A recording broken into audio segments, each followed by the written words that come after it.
నిన్న మనం లేచిన వేళ విశేషం అస్సలేం బాలేదు మహా. అన్నీ మనకు వ్యతిరేకంగానే జరిగాయి. అవునదినే, పొద్దున్నే లేచి ఎవరి మొహం చూసామో ఏంటో, మనం అనుకున్న పని ఒక్కడు కూడా జరగలేదు.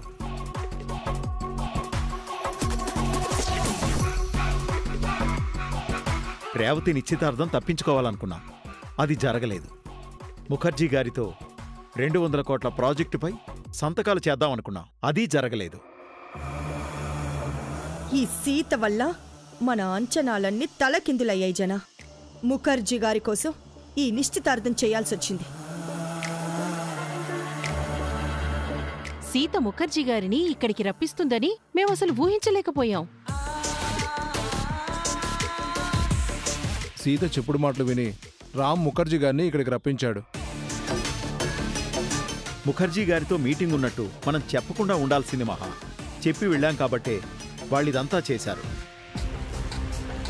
చెప్పకుండా వెళ్ళినా ఎందుకు ఎక్కడికి వెళ్తున్నారని అడిగేవాళ్ళు కదా.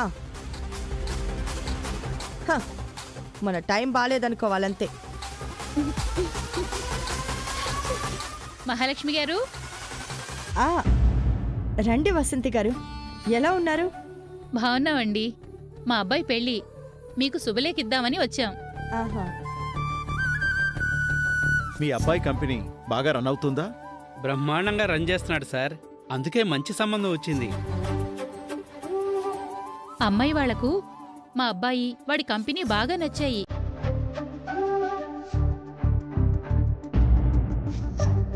ఆ అమ్మాయి ఎవరు?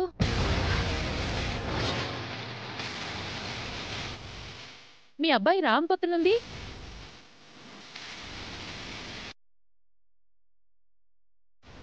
ఎవరు సార్ ఆ అమ్మాయి? మేమెప్పుడు చూడలేదు.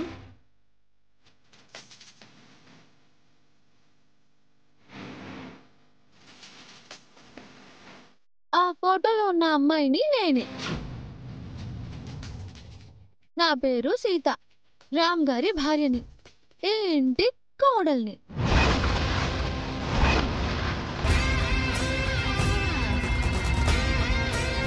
అవునా, లక్షణంగా ఉన్నావమ్మా.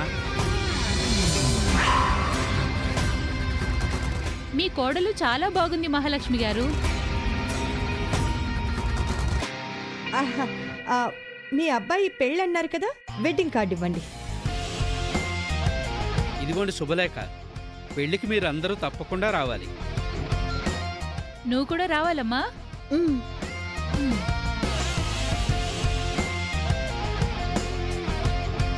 మీకు కాబోయే కోడలు పెద్ద చదివే చదివింది. అవునండి, లండన్లో MBA పూర్తి చేసింది. పెళ్ళైన తర్వాత మా వాడితో పాటు తను కూడా కంపెనీ వ్యవహారాలు చూసుకుంటుంది. వాళ్ళది కూడా బిజినెస్ ఫ్యామిలీయే. మీ వాడికి భార్యతో పాటు బిజినెస్ పార్ట్నర్ని కూడా తెచ్చుకుంటున్నారన్నమాట. ఈ కాలంలో పెళ్లిళ్ళు అలాగే అవుతున్నాయి కదా సార్. డాక్టర్ డాక్టర్ని, యాక్టర్ యాక్టర్ని పెళ్లి చేసుకుంటున్నారు. అలాగే మావాడు తోటి బిజినెస్ ఉమెన్ని పెళ్లి చేసుకుంటున్నాడు. ఇంతకీ మీ కోడల గురించి మాకేం చెప్పలేదు?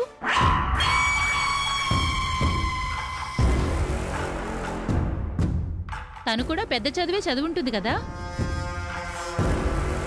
మీ బిజినెస్లవి చూసుకుంటుంది కదా. మాకంత అదృష్టం ఎక్కడిది లేండి.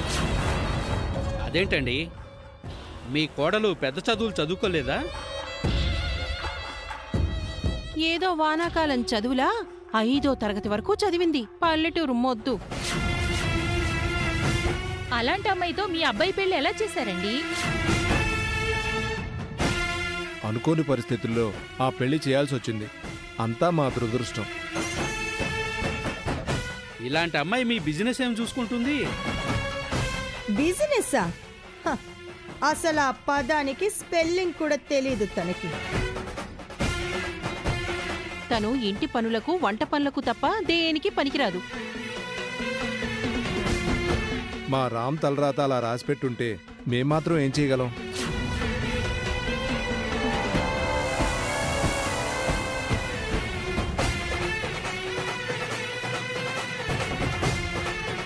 సరేనండి, మేము వస్తాం. పెళ్లికి ఇంకా చాలా మందిని పిలవాలి.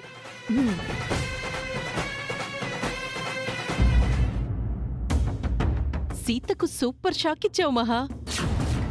వచ్చిన వాళ్ల ముందు మోహన్ చెల్లక వెళ్ళిపోయింది. లేకపోతే మహా ఉదయంతోనే పెట్టుకుంటుందా? ఇప్పుడు సీత తిక్క కుదిరింది. వాళ్ళ ముందు మంచి అవమానమే జరిగింది.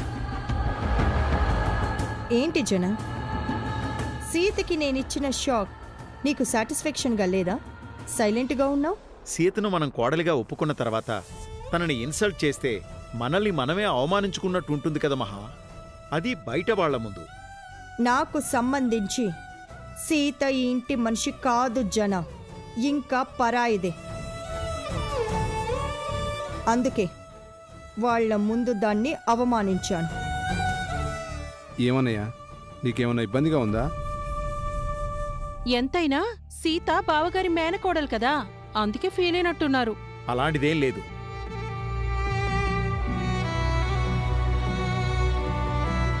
అన్నయ్య ఫీల్ అయినా మీరేం పట్టించుకోకండి వదినా. సీత మనల్ని అంతకంటే ఎక్కువే అవమానించింది. అవును మహా, నిన్న ముఖర్జీ గారి ముందు నిన్ను నోరెత్తనివ్వకుండా చేసింది. ఆ కిరణ్ గాడి ముందు, సీత అమ్మా నాన్నల ముందు నిన్ను అవమానించింది. అందుకే ఈరోజు దాన్ని బయట వాళ్ల ముందు ఇబ్బంది పడేలా తల దించుకునేలా చేశాను. నాతో పాటు మీరు కూడా సీతకు చురకలు వేశారు. నిన్ను అవమానిస్తే మేం ఊరుకుంటాము వదినా. అందుకే నీతో పాటు మేం కూడా 2 రాళ్లు వేశాం. సీత బాగా ఫీల్ అయినట్లుంది మహా. ఏం మాట్లాడకుండా పక్కకెళ్ళిపోయింది. దాన్ని ఇంకా బాధ పెట్టాలి.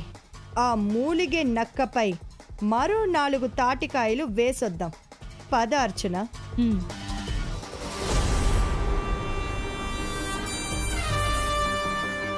ప్రతీకారం తీర్చుకోవడంలో మహావదినకి సాటి ఎవ్వరూ లేరు. నిన్న సీత ఓవరాక్షన్కు ఈరోజు మహావదిన రియాక్షన్ సూపర్గా ఉంది.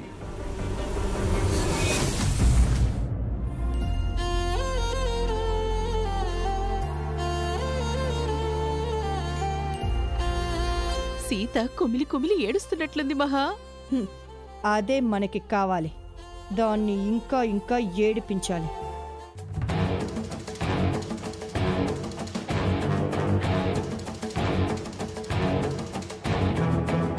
ఏంటి సీత, అటు తిరిగి బాధపడుతున్నావా? వెక్కి వెక్కి ఏడుస్తున్నావా? ఓసారిటి తిరిగి నీ ముఖ చిత్రం మాకు చూపించమ్మా.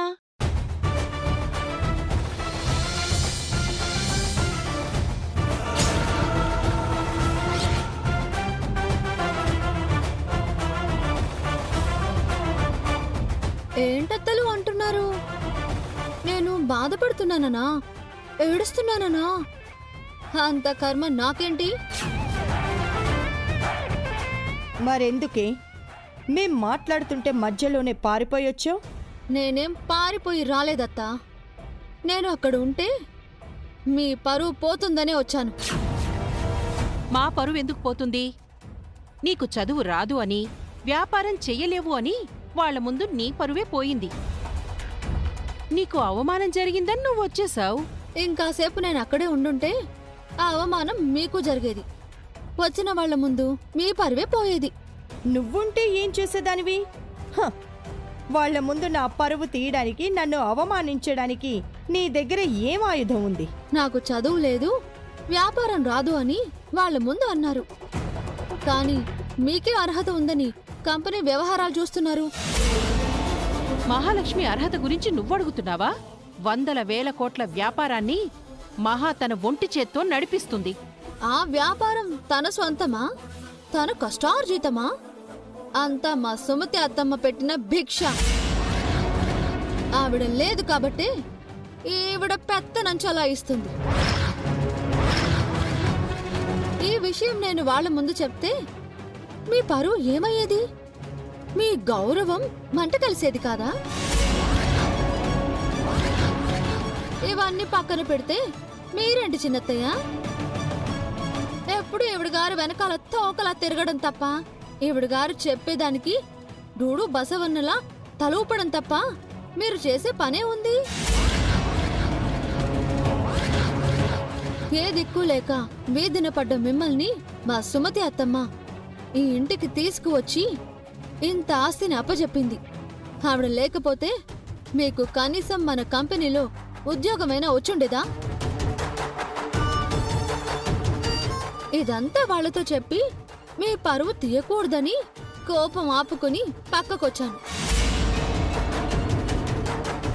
ఇప్పుడు చెప్పండి, నేను అక్కడ నోరు తెరిచుంటే ఎవరికి అవమానం జరుగుండేది? నాకా మీకా? నాకు చదువు లేదు, నేను ఏ పని చేయలేను అని చెప్తున్నారు. ఆ రోజు నేను కంపెనీ స్టోర్ మేనేజర్గా జాయిన్ అయితే మీరేం చేశారు? అసూయతో కుళ్ళుకుని తట్టుకోలేక నన్ను ఉద్యోగంలో నుంచి తీసేశారు కదా. నువ్వు ఈ ఆఫీస్లో ఏం పని చేస్తావు? నీకు ఏం వచ్చని? ఆల్రెడీ జాబ్లో జాయిన్ అయిపోయాను కూడా. ఏం జాబు? Store manager. నీ అక్కపై స్వార్థంతో అప్పట్లో నువ్వు అక్కడ చేరావు, అంతే తప్ప నీకు ఆ పని వచ్చి కాదు. మాకెవరు ఉద్యోగం ఇవ్వరు అంటున్నావు, నీకు మాత్రం ఎవరు జాబిస్తారే? నీకేం వచ్చనిస్తారు? హలో అత్తలు, నన్ను అంత తేలిగ్గా అంచనా వేయకండి. నాకు మిషన్ కుట్టే పనొచ్చు. చీరల మీద జాకెట్ల మీద డిజైన్స్ కుట్టగలను. ఆ మధ్య బోర్డు పెడితే ఎంతమంది ఇంటి ముందు క్యూ కట్టారో మీరే చూశారుగా.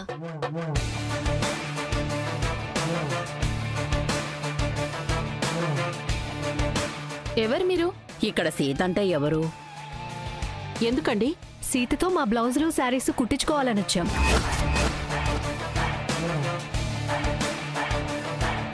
నేను మళ్ళీ ఆ పని మొదలు పెడితే ఇంటింటికి వెళ్ళి ఆర్డర్స్ తెచ్చుకుంటే ఇంతింతై వటుడింతై అన్నట్టు మీ కళ్ళ ముందే ఎదిగిపోతాను. ఏంటి? హ, ఆ చీరలు జాకెట్లు కుట్టేనా? కొంపతీసి కోట్లు కూడా పెడతావా ఏంటి? మిషన్ కుట్టి నువ్వు సంపాదించింది నీ ప్లేట్లో కూడా సరిపోదు. నేనంటే మీకు మరీ అంత వెటకారంగా ఉందా? ఏదో మీరందరూ బతిమలాడారని రామ్ మామ చెప్పాడని నా మిషన్ని మూలన పెట్టేశాను. మీరు ఇన్ని మాటలన్నాక ఇక ఊరుకోను. ఊరుకోక ఏం చేస్తావే? నాకు ఏ పని రాదు, చేత కాదు అంటున్నారు కదా, నేనేంటో చూపిస్తాను. ఇప్పటి నుంచి ఆ పనిలోనే ఉంటాను, చూస్తూ ఉండండి. మీకు మతిపోయే పని చేయకపోతే నేను సీతనే కాదు.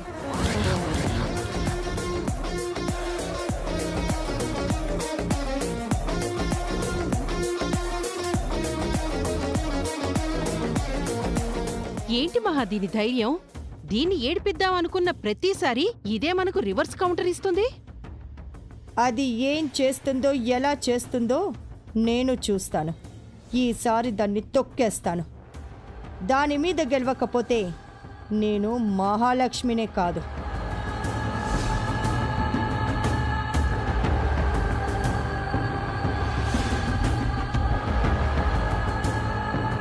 ఈ సీత ఏం చేయబోతుందో, మహాలక్ష్మి ఎలా ఆపుతుందో ఏమీ అర్థం కావట్లేదు.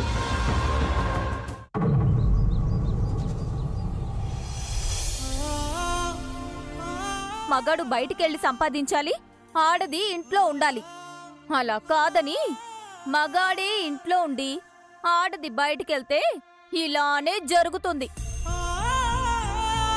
మధు వెళ్ళి ఆ మహాలక్ష్మి గారి కాళ్ల మీద పడితే ఆవిడ సూర్యకు ఆపరేషన్ చేయించరా, మంచి ఉద్యోగం ఇప్పించరా? తప్పకుండా బావకి ఆపరేషన్ చేయిద్దాం. త్వరలోనే ఆ డబ్బు ఏర్పాట్లు చేస్తాను.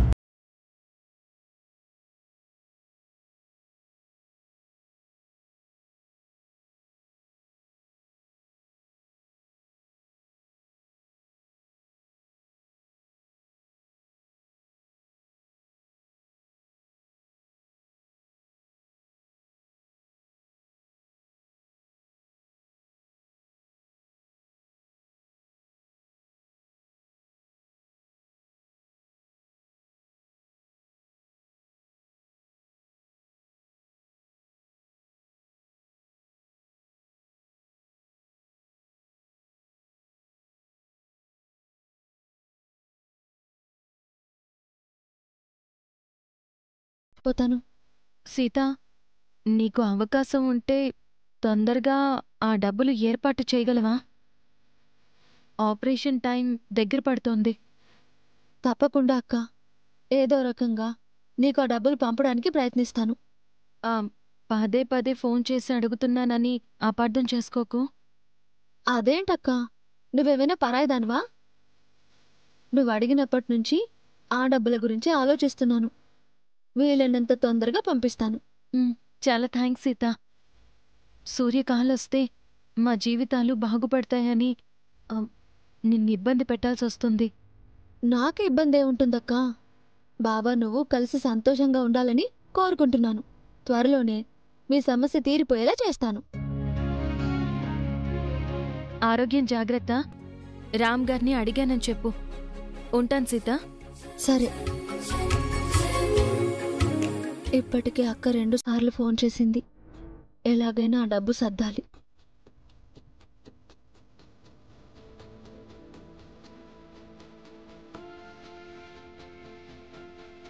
ఏయ్ సీత, ఏంటి అలా ఉన్నావు? ఏం లేదు మామ. ఏదో ఆలోచిస్తున్నావు? అది ఇప్పుడే మా అక్క ఫోన్ చేసింది. బాబా ఆపరేషన్ గురించి.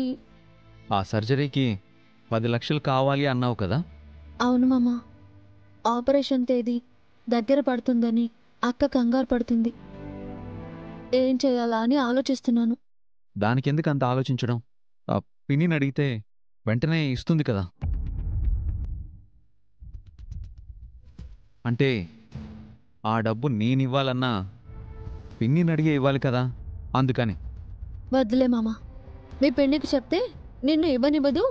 నేను అడిగినా ఇవ్వకుండా ఏదో ఒకటి కవర్ చేస్తుంది. పిన్ని అలా ఏం చేయదు సీత.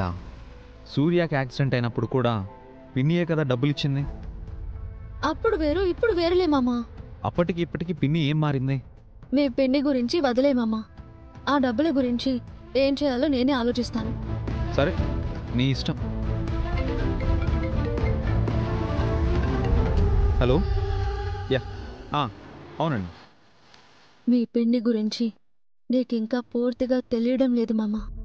నాకు చదువు లేదు, ఏ పని రాదు అని అవమానించింది. ఇప్పుడు నేను డబ్బులు అడిగితే ఇంకా నీచంగా చూస్తుంది. అందుకే నీతో చెప్పలేదు. నా ప్రయత్నాలేవో నేనే చేస్తాను. ఈరోజే మొదలు పెడతాను.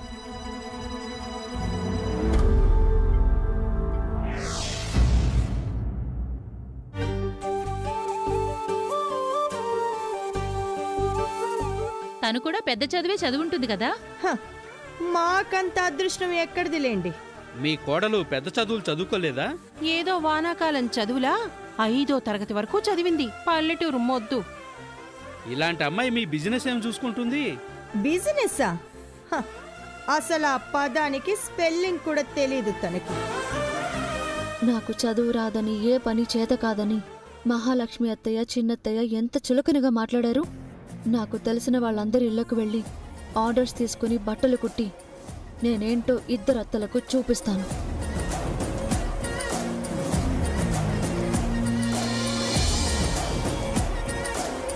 ఈశ్వరక్క, ఈశ్వరక్క!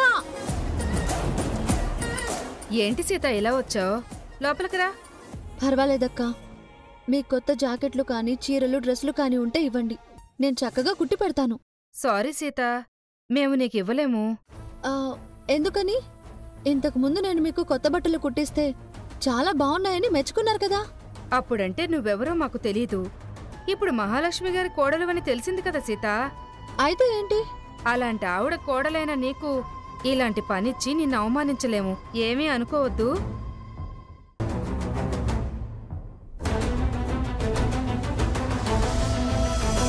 నువ్వు బట్టలు చాలా బాగా కుడతావు సీత. అందులో అనుమానమేమీ లేదు. కాని మహాలక్ష్మి గారి కోడలతో బట్టలు కుట్టించుకునేంత పెద్దవాళ్ళం మేం కాదు. నీకు బట్టలిచ్చానని తెలిస్తే మహాలక్ష్మి గారు నన్ను చంపేస్తుంది.